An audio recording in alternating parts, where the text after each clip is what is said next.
Welcome to the Been There Doing That podcast. I'm Robert Scrivener. And I'm Gayla Scrivener. We left the 9-to-5 grind, downsized, and our goal is to have freedom to live and to work from just about anywhere.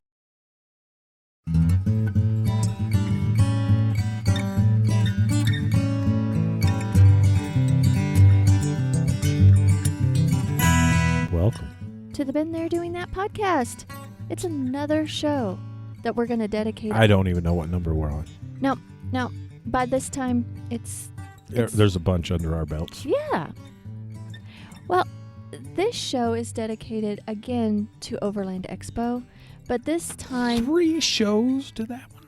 Yeah, 3 shows. Does because it deserve there's different. I think so. Okay. Because we had such a great time, but it's more of the classes that are available. Oh. Our very, very first year we went, we signed up for the Overland Experience and signed up for several classes. Yeah, we did. And that's how we met Dean Charly, and we learned a lot. We've learned a lot since our first one. We've been to 5 now. Yeah, no longer a new rodeo. And as a volunteer, we don't necessarily sign up for classes. We can attend some of the classes if there's room. Yeah. And we kind of sit in the back and things like that. So we are too busy to attend a lot of classes, but we attended 4, or at least I attended 4. You attended 3. Yes.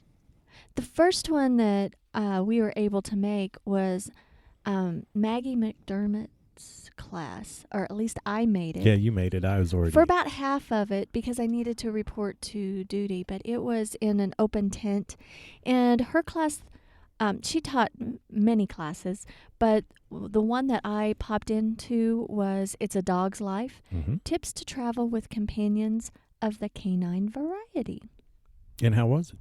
It was good. I got there, I guess, 5 minutes late, or if that, but it was packed.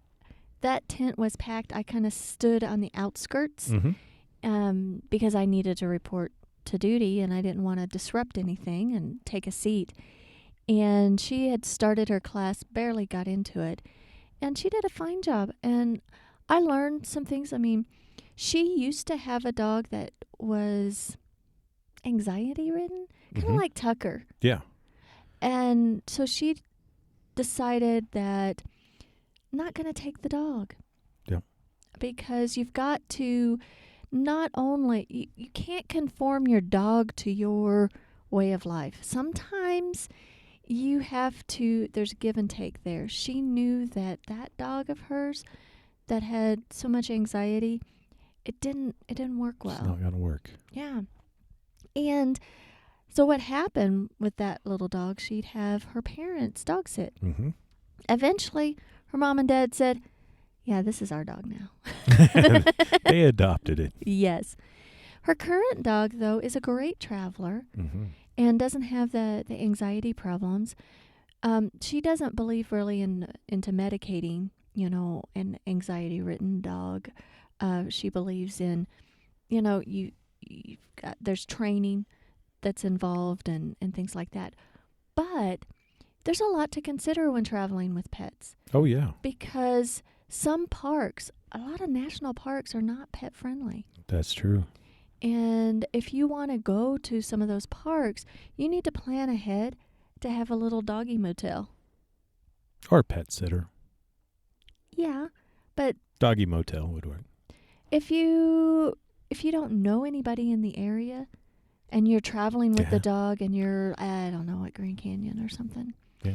And Canyonlands don't allow dogs. Maybe that's the one that she was talking about. And then you need to know what kind of services for pets there are around so that you can go on your adventures. Yeah. And she is one that travels just her and her dog.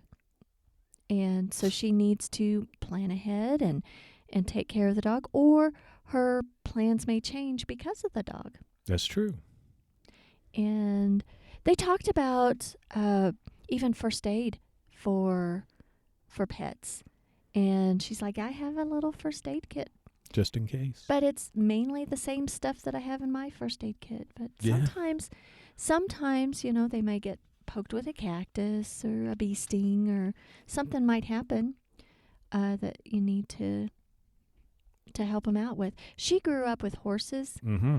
and just with the way she was raised and her experience with animals, she kind of knows how to stitch up, basic things. She could stitch up an animal if she needed to. So she has some basic veterinary type care. And it got me thinking about us and traveling with 3 dogs. I'm not sure if that's feasible. It is. It's all in your mind. It also has to do with the personality of our dogs. Well, there's that one. And no, all 3 of them, when they're together, they're pack animals. That's why we keep them separated. Not them. In a Jeep? Not them. You're not us separated from people. Yeah. Well, So we don't like people that much, but we come together. we like people on an individual level. We don't like crowds. Oh, that's it. But yet we go to Overland Expo, and that's it, like thousands and thousands of people. Yeah. But, oh well. But there's That's a lot only to twice a consider. year. I can deal with that. There's a lot to consider. I know that our goal is to be traveling more than a month, but what holds us back is our dogs. You say that. And I'm not sure, I'm not ready to give up our dogs. Nope. But I am so grateful for our parents for Uh-huh. keeping 2 out of the 3. She used to do all 3. Mom did. But we bring Oscar. Special. It's partly training us too. It's therapy for him. It's partly training us on our travel with pets, because it is different and things come up, and what happens when you're out in the boondocks. He's got to go. He's got to go right now. That means pull over and let him out. Right now. But it needs to be comfortable for both the pet and the owner. That's true. So you should have gone to her class, but you were. I was working. You were working. I was on call. You need to have. I got called. You need to have a different perspective. Okay. We also went to When There's No 911. That with Charly. That was with Charly. That was Fundamental Airway Management. Yeah. How do you pronounce his last name? I'm not quite for sure. It's Aurelia. Aurelia? Yeah. Or Aurelia? I don't know.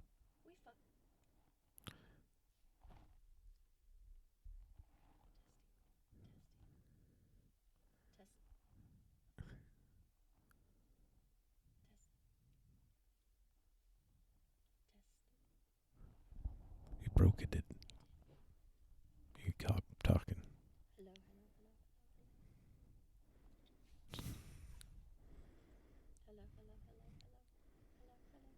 No, maybe gone.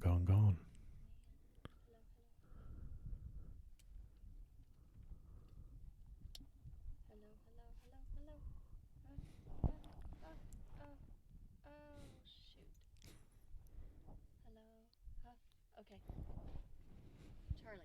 Yeah. Okay. Don't move. We also took a class called When There's No 911, Fundamental Airway Management. Yeah. And that's with Charly.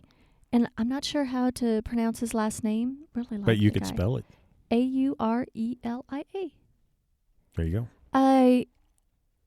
He's just a wealth of information. He's a survivalist. He's a primitive skills guy. Earth skills. He's got self-defense, medical, things You like name that. it. That class was very well informative. He talked about a situation of, you're out in the middle of nowhere and you come across an accident, Yeah. and the scenarios. And the class didn't have very many people in it. And I think he said it was supposed to be over the course of 4 days, but we only had 50 minutes. yeah. So a real class, he was just giving us a tidbit. Oh, and yeah. he does these week-long classes to really get some good training in. And it's not just for medical folks. I mean, I worked in the medical field, but that was in medical billing. I don't have medical training. That's true. There were some folks in there that have medical training, but their training is in a clinic or in a hospital where they have everything that they need at their fingertips. Mm-hmm. In a survival situation, you don't. So he really got me thinking. And it's like, oh, I need to brush up on that. And he had mentioned, I mean, the only thing I did not like about the class was the tire company that was the neighbor of the classroom had music blaring, and I could not hear him very well. Which was? I'm not going to say the company, but I just think it was rude to have music next to the classrooms that I wanted to learn at. Even though we were volunteers, but the people that paid for the Overland Expo or the Overland Experience that received these classes, it was a really disservice to them and a disservice to the instructor. But that's my soapbox. Okay. But the class itself was very good. And Charly had mentioned that, unfortunately, the survival medical classes aren't very well attended, and they're thinking about not having them anymore. It's more of the fun classes that are well attended and the fluffy stuff. Yeah. But I think everybody needs to take some of these survival things, but maybe people are not going as remote as what we want to and what we do, because we've been to some places that, you know, there's just no service, there's no people, and that's last service on cell phone was miles and miles and miles away. Well, what happens if we're hiking and you get a snake bite? Or what happens if we're hiking and you twist an ankle? It may not be, you know, that you're bleeding or anything. Or terrible thing that is really serious for you is getting stung by fire ants or a bee. That has, you know, life-threatening consequences for in our case. So being prepared. And we really, when we hike, we really need to be more prepared instead and take that EpiPen everywhere we go. Exactly. But just being more aware.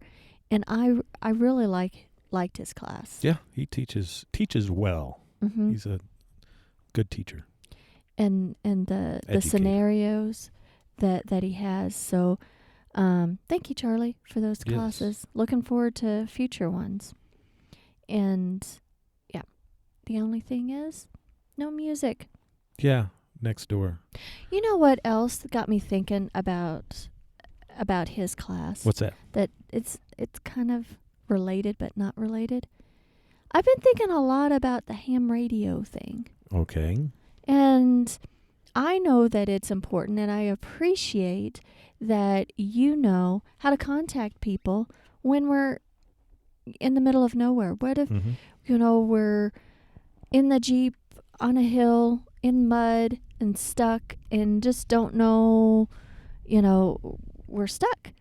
Well, and dark's coming. Yeah. I bet you know you could contact somebody somewhere. You have everything in the Jeep that you can, you know, have a distress signal of some sort. Yep. And get to somebody. I think that's fantastic. And I have 3 different batteries in case I run one down. So this has got me thinking because, you know, in Charly's class and he's talking about the scenario and everything, and my mind was wandering a little bit. It's like, oh my gosh, you know, I feel very comfortable that Robert knows how to do all of that. But what if something happened to Robert? I do not know how to call 911 without 911. Yeah.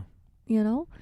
And so this ham radio stuff, whether it's learning how to do a distress call on the Bofang to hit a repeater, or I don't know, your other radios are a little more intimidating. But I think we should do a little class on how to teach you how to do that. Yeah, and we In should case. record it. Because I think that's really good Might be a information. video. I think so. I think It's it hard should to- be a class. Yeah. We'll offer a class on that, an online class, so that when Yeah. people are on grid, they can Learn how to learn do it how to do it and apply it off grid. and apply it off grid. But I think that, I hate to say this. I really hate to say this, Uh-oh.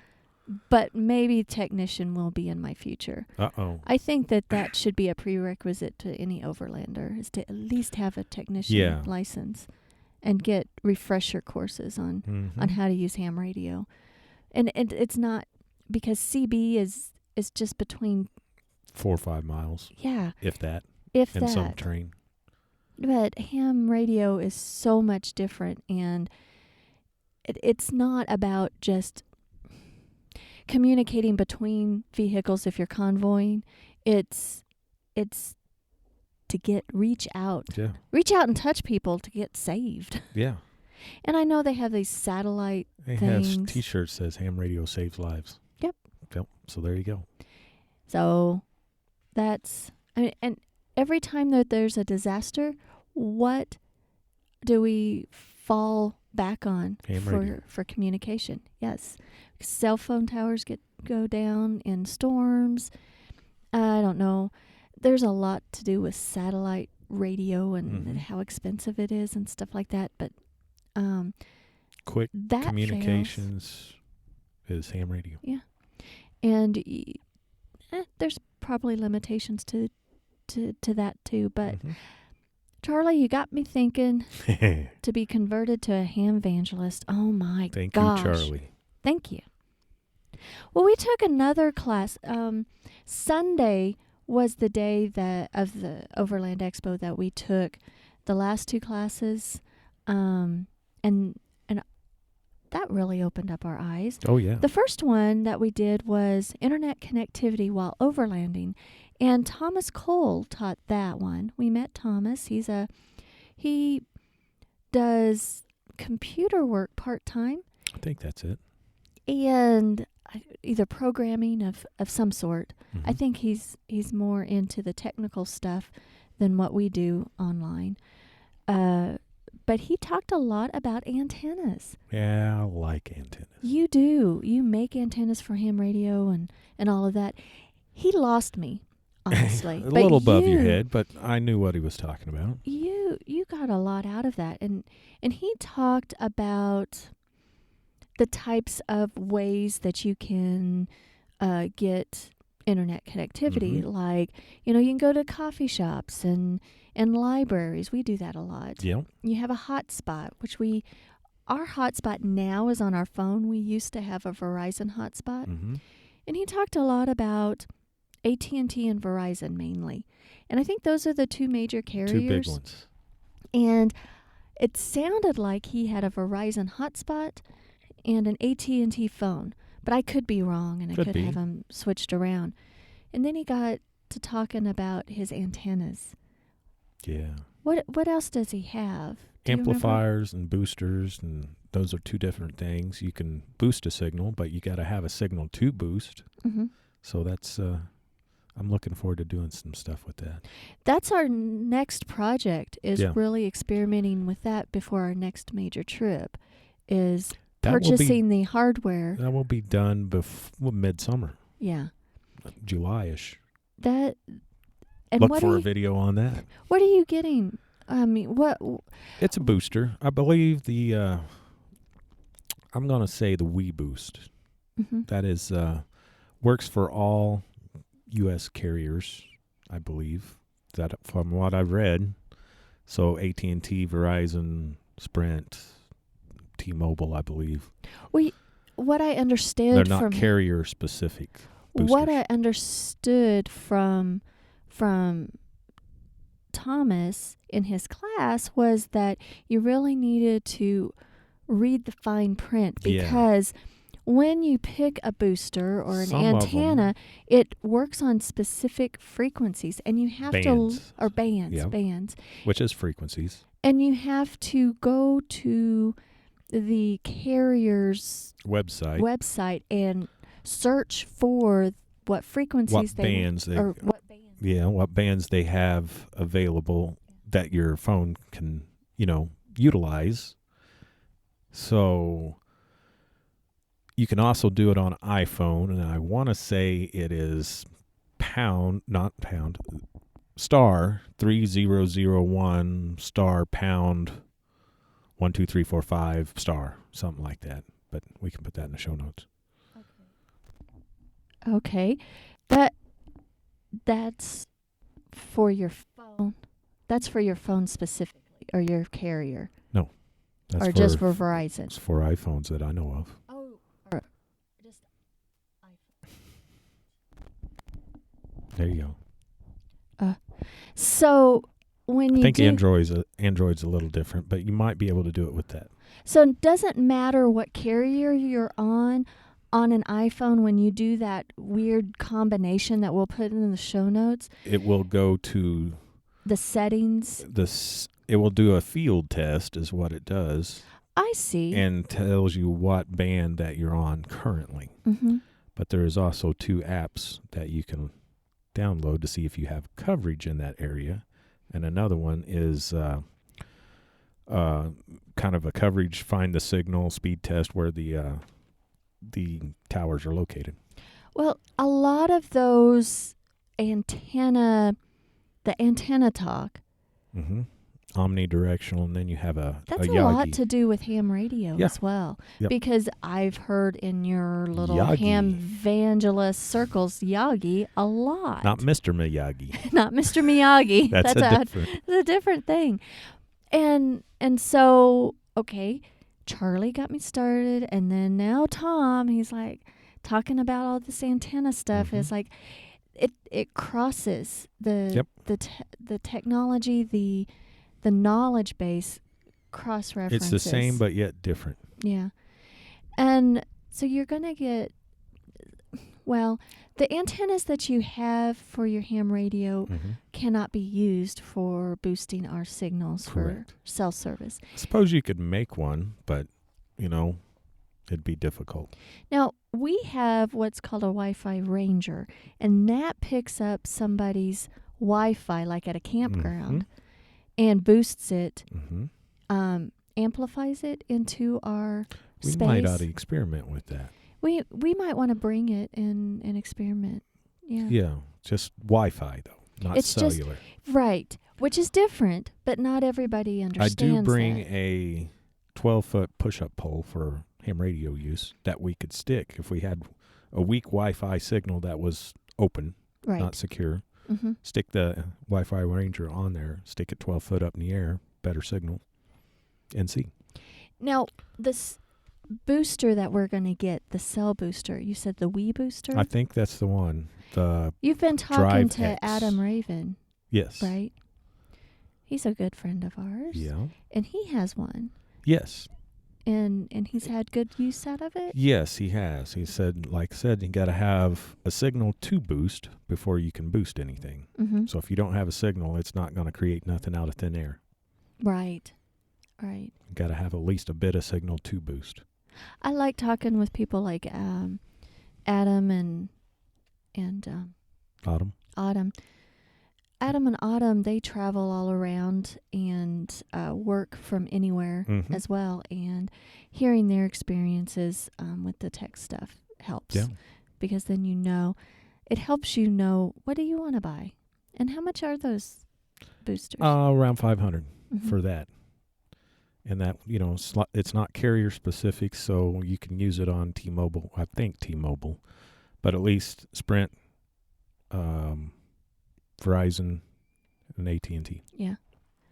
And so all that antenna stuff and the repeaters and all of that, amplification, that was a great class. I enjoyed that one. I did too. It was over my head because then I was like, okay, what does the antenna connect to? And I just don't get it. Yeah. It comes from the antenna into the booster, but then where does it go? But you know what? I think that anybody, even if it's above your head, Like it's above my Mm-hmm. head. But if you can find somebody like you, Robert, Mm-hmm. you know that you can figure out the configuration. Yeah.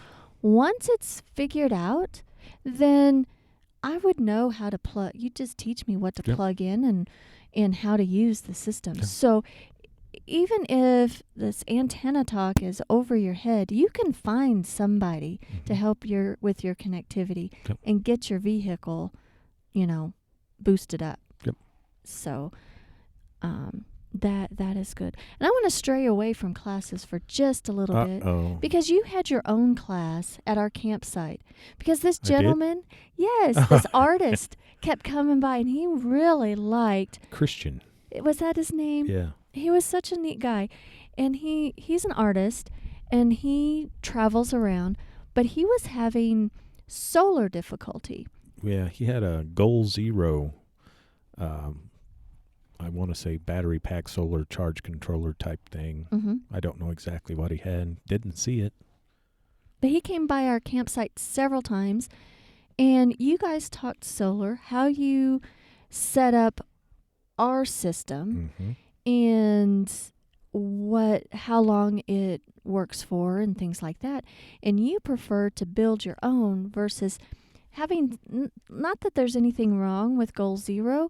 Yeah. It's just different. They have proprietary Connectors and it's more for somebody that may not know what they're doing, and it's just somebody set up. wants just plug and play. Yeah. Just plug it in, charge it up, grab your solar panel, and just go.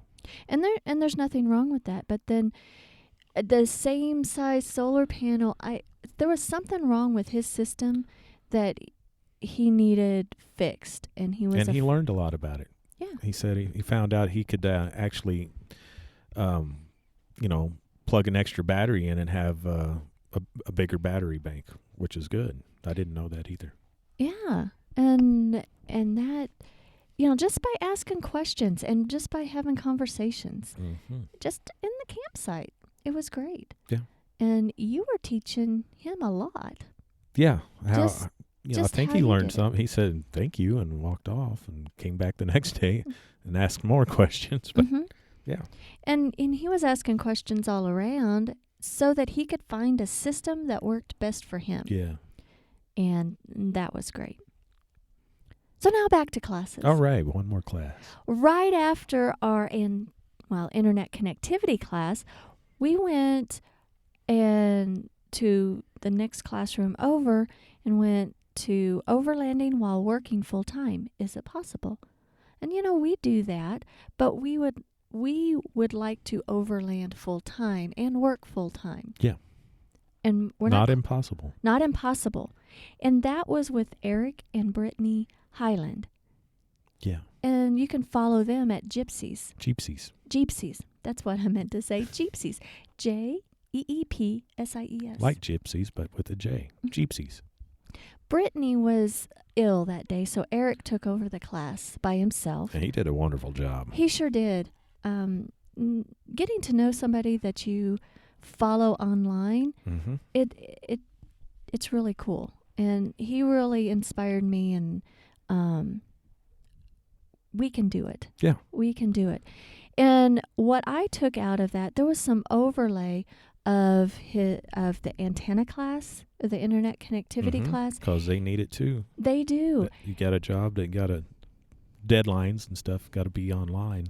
But what he said, and maybe Tom said it too, but what he said more bluntly was you've got to have duplication or replication. How about redundancy? Redundancy. Thank you. Yeah. So he suggests AT&T and Verizon. Yep. And we right now only work with Verizon. And It's worked wherever we needed it to. right. Except for where we're at now. But we're remote. And there are some carriers that won't work anywhere. Yeah. Or there's some places that no carriers will work. Yeah. Because that's the type of travel we like to do. But the redundancy is important. We used to have Sprint Mm-hmm. and then a Verizon hotspot. And we kind of walked along, not skipped along, crippled along a little bit with that. And I think that we'll need to look into AT&T. According to my coverage map right here, where we're at currently, AT&T should have a little better signal than Verizon. Yeah. Just right here. Yep. And so that's a serious discussion that we're going to have. So that means we possibly could work from here and not have to move to go to internet. Right. If we had AT&T. So what kind of service and what kind of budget do we need to work with on that and things like that? So that having that redundancy is important. And not so much for people that don't go off grid. People that just stay in town. Right. Yeah. Works for them. It works for them. But we like to be off the grid. And overlanding. And what he also said, don't recreate the wheel. No. RVers have been around and working from anywhere forever. A long time. And I really liked how Eric had worded things. It's like, vehicle-based adventure. Whether it's in an RV or a Jeep or an ambulance or whatever it is, it's vehicle-based. Yeah. And you're traveling along. And if you have decided to work full-time in a vehicle, there are a lot of resources out there. Oh, yeah. And what were some of those resources? Technomadia. Yes, we followed them for a long time. Been following them since about 2010-ish. So 9 years. And they test everything out. Yeah. If you need cell phone coverage, what works, what doesn't work, that would be them. Yeah. And then we were introduced to a couple of new apps. What were those apps? You mentioned Open Signal was one of them. And coverage was another one to see if you have coverage on AT&T, Verizon, Sprint, T-Mobile, where you're going to be going. So you can do research ahead of time to see if you have signal there. And sometimes things... And then you can also do it by roaming, 2G, 3G, or 4G, or LTE. Yeah. And sometimes things unexpected happen. And Eric told a story of he and Brittany going up to... a beautiful vista. Yeah, in Wyoming. And they were like, I wish they typically check things out before they, set up camp. But this time they were just so mesmerized by enamored by the vistas. Yes. And then they got all set up and there was like, we don't have any signal. Man. We can't work. So what their situation is they have a home base of an RV, of a smaller RV than they used to have, but an RV, and then their Jeep. Yeah. And typically their RV is their base camp, and they go to an area of the country and they park the RV. And then they go out on adventures in their Jeep, so they live small. And what I like, they don't have to have excuses. I mean, goodness, they have a 2-year-old that they live with.